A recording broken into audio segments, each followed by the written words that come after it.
नमस्कार दर्शकों, मैं डॉक्टर हिया अग्रवाल नीलकंठ आईवीएफ जोधपुर से। आज हम ब्लास्टोसिस्ट कल्चर या डे 5 कल्चर के बारे में बात करेंगे।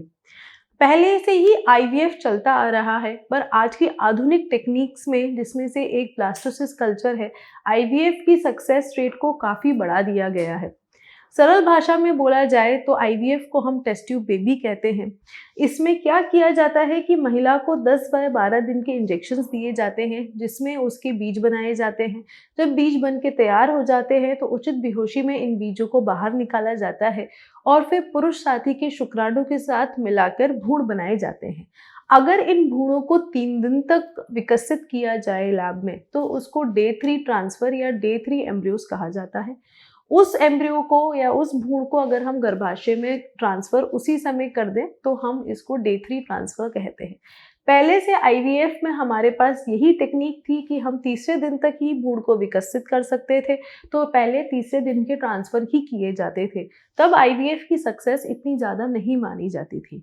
धीरे धीरे आधुनिक टाइम के साथ साइंस ने और ज़्यादा प्रोग्रेस की है और अब आज की तारीख में काफ़ी सारी लैब्स इसको भ्रूण को 5वें दिन तक विकसित करने की टेक्निक को प्राप्त कर चुकी हैं और भ्रूण को 5वें दिन तक विकसित नॉर्मली आजकल किया जाता है। अगर भ्रूण को 5वें दिन तक लैब में विकसित किया जाए तो उससे भ्रूण की क्षमता बच्चेदानी से चिपकने की बहुत ज़्यादा बढ़ जाती है और वही सबसे बेस्ट एम्ब्रियो ट्रांसफर की डिटेल्स में आता है। 5वें दिन का जो भ्रूण होता है उसकी बच्चेदानी से चिपकने की क्षमता सबसे मैक्सिमम होती है। इसी वजह से जो डे 5 ट्रांसफर्स होते हैं उनकी सक्सेस रेट भी बहुत ज़्यादा होती है। मोस्टली महिलाएं हैं जिसमें हम डे 5 ट्रांसफर ही करने की आजकल सलाह देते हैं। यूजुअली डे 5 ट्रांसफ़र अगर करते हैं तो भ्रूण को हम फ्रीज़ करके या उसके बाद ही डे 5 ट्रांसफ़र करते हैं, क्योंकि अगर फ्रेश में ट्रांसफ़र करा जाता है तो उसकी सक्सेस कंपैरेटिवली थोड़ी कम हो सकती है। इसमें हम महिला को भ्रूण जो हैं 5वें दिन तक विकसित करते हैं और फिर उनको फ्रीज़ कर देते हैं।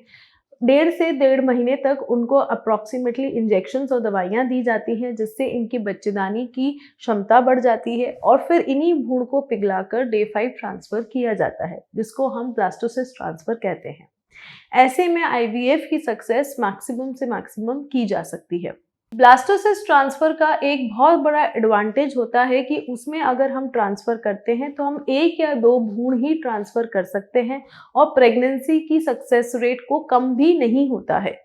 जब हम तीसरे दिन के भ्रूण ट्रांसफ़र करते थे तो भ्रूण की संख्या ज़्यादा ट्रांसफ़र करनी पड़ती थी, तब जाके अच्छा सक्सेस रेट होने के चांसेस रहते थे।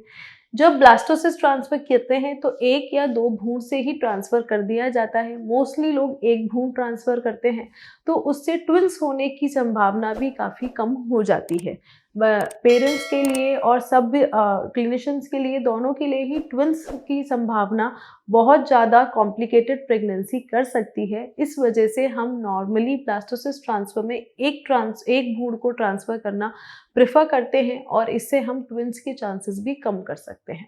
अगर आप ब्लास्टोसिस्ट ट्रांसफ़र या निसंतानता या टेस्ट ट्यूब बेबी के बारे में कुछ अधिक जानकारी चाहते हैं, तो आप नीचे दिए गए नंबर पे कॉल कर सकते हैं या फिर हमारे सेंटर विज़िट कर सकते हैं। धन्यवाद।